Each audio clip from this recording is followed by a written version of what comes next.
Hello friends, நினைத்த காரியம் நிறைவேற இந்த மாதிரி வராகி அம்மனுக்கு ஏலக்காய் மாலை பஞ்சமி அன்னைக்கு போடலாம். நாளைக்கு ஏப்ரல் 28 ஞாயிற்றுக்கிழமை அன்னைக்கு தேய்பிறை பஞ்சமி. நம்மளால முடிந்த எண்ணிக்கையில மாலை கட்டி போடலாம்ங்க. ஒரு 11 இருக்கலாம், இல்ல 21 இருக்கலாம், இல்ல முடியாத பட்சத்துல 3 எண்ணிக்கையில கூட நம்ம ஏலக்காய் மாலை கட்டி நம்ம போடும்பொழுது நினைத்த காரியத்தை நம்ம மனசார நினைச்சு அதை நம்ம கட்டி. இந்த தேய்பிறை பஞ்சமி ஞாயிற்றுக்கிழமை காலை 7:07க்கு துவங்கி அடுத்த நாள் திங்கட்கிழமை 6:08 வரைக்கும் இருக்கு காலையில. இப்போ அடுத்தபடியான டவுட் என்னவா இருக்கும்னா, சண்டேன்றதுனால நாங்க காலையிலேயே சாமி கும்பிட்டுட்டு மதியம் மேல நான்வெஜ் செஞ்சு சாப்பிடலாமா சிஸ்டர்னு கேட்பீங்க.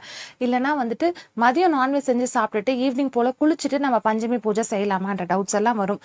நீங்க மாதம் பஞ்சமி பூஜை செய்யறாங்களா இருந்தா தயவு செஞ்சு அதையே ஃபாலோ பண்ணிக்கோங்க. இந்த சண்டே இதெல்லாம் பார்த்து நான்வெஜ் செய்ய வேண்டாம். இன்னும் சில பேருக்கு சிஸ்டர் நான் சாப்பிட மாட்டேன், பட் எங்க வீட்டுல ஹஸ்பண்டோ இல்ல குழந்தைங்களோ சாப்பிடுவாங்க, என்ன பண்றது? வேற வழி இல்லைன்னா நீங்க அதை ஃபாலோ பண்ணிக்கோங்க. அவங்களுக்கு சாப்பிட்டே ஆகணுன்ற சிச்சுவேஷன்ல நம்ம ஒன்றும் பண்ண முடியாது. நீங்க அதை ஃபாலோ பண்ணிக்கோங்க.